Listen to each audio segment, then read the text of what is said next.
You ask Tiger to calculate. This deals with linear inequalities with one unknown. The final result is 56 over y greater than 39.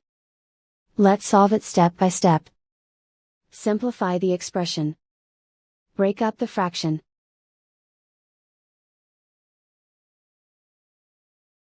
Simplify the arithmetic.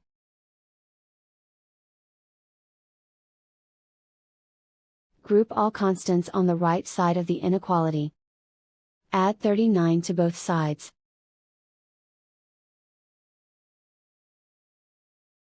Group like terms.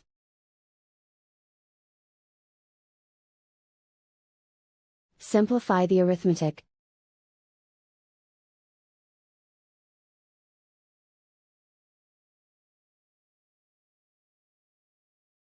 Plot the solution on a coordinate grid. And so the final result is 56 over y greater than 39.